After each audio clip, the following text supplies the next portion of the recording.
Hi guys, and welcome back to DAHALIA'S Corner. I'm Dahalia, and over here we talk about challenges we experience on a daily basis and how we deal with them with the use of scriptures as a new Christian woman.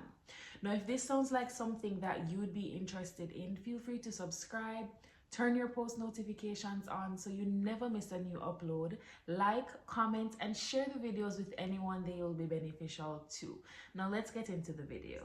Alright guys, so we are on our very last video for the Fruit of the Spirit series. Today we're going to be talking about the Fruit of the Spirit, self-control.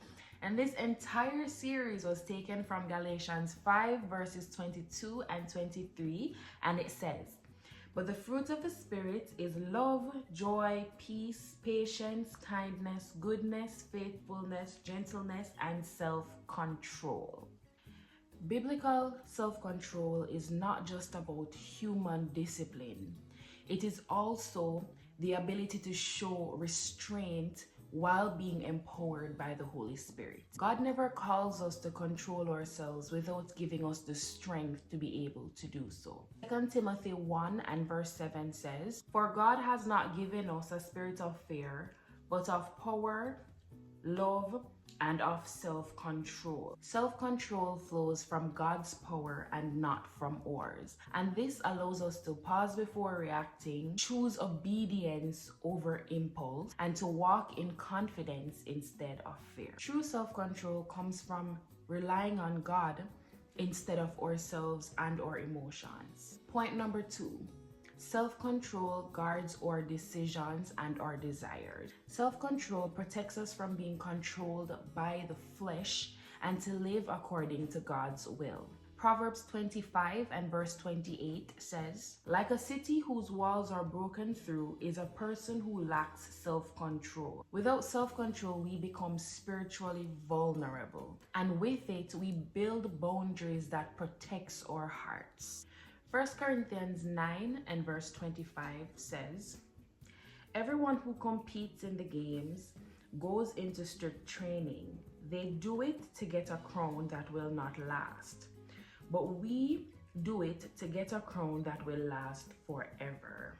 This tells us that self-control does require discipline, and it leads us to lasting spiritual reward. Point number 3. Self-control reflects a life that is submitted to God. Self-control is evidence that Jesus Christ is Lord over our lives. And we can show this in how we speak, how we react, how we respond, how we act on a daily basis. Titus 2 verses 11 and 12 tells us that the grace of God allows us to say no to ungodly things and to worldly passions. So grace does not remove responsibilities, but it empowers obedience. When we submit to God, self-control becomes a reflection of our love and our reverence for Him.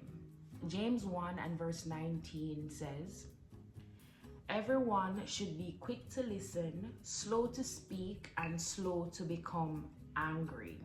Self-control transforms our reactions into Christ-like responses. Now, if you are a new Christian and you struggle with self-control, just know that along with all other fruits of the Spirit, self-control does not require perfection. It requires obedience and consistency, progress and dependence on the Holy Spirit.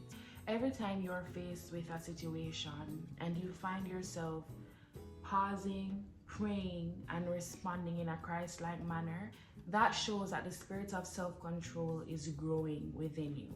Alright guys, so we've come to the end of today's video, and I know that this Fruit of the Spirit series did not come to me by accident, and so if you have stumbled upon this video, you were meant to. And I pray that the videos of this series answered questions for you and have helped you to grow spiritually.